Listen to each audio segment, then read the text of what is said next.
Hello, আসসালামু আলাইকুম। শখের খামার ফরিদপুর ইউটিউব চ্যানেল এবং ফেসবুক পেজ থেকে ছোট্ট একটা শর্ট ভিডিও নিয়ে চলে আসলাম। তো আজকে আপনাদের সাথে একটা বিষয় আসলে শেয়ার করব। যারা নতুন খামারি আছেন অথবা নতুন উদ্যোক্তা হতে চাচ্ছেন, তো তাদের উদ্দেশ্যে একটা শর্ট ভিডিও।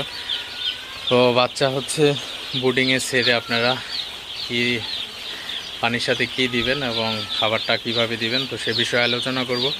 তো ভিডিওটিকেও স্কিপ না করে শেষ পর্যন্ত দেখবেন, আর অবশ্যই শখের খামার ফরিদপুর ইউটিউব চ্যানেলটি সাবস্ক্রাইব করে দিবেন এবং পেজটি ফলো দিয়ে লাইক করে দিবেন।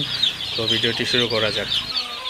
তো আপনারা দেখতে পাচ্ছেন আমার বাচ্চাগুলো বোর্ডিংয়ে অলরেডি ছেড়ে দিছি। তো এখানে হচ্ছে আমি পানির সাথে কি দিছি, তো পানির সাথে হচ্ছে লাইসোবিট দিছি অথবা লাইসো প্লাস আপনারা দিতে পারেন। তো এটা হচ্ছে পার লিটারে 1 গ্রাম করে দিলেই হবে। তো আপনারা চাইলে পার লিটারে 2 গ্রামও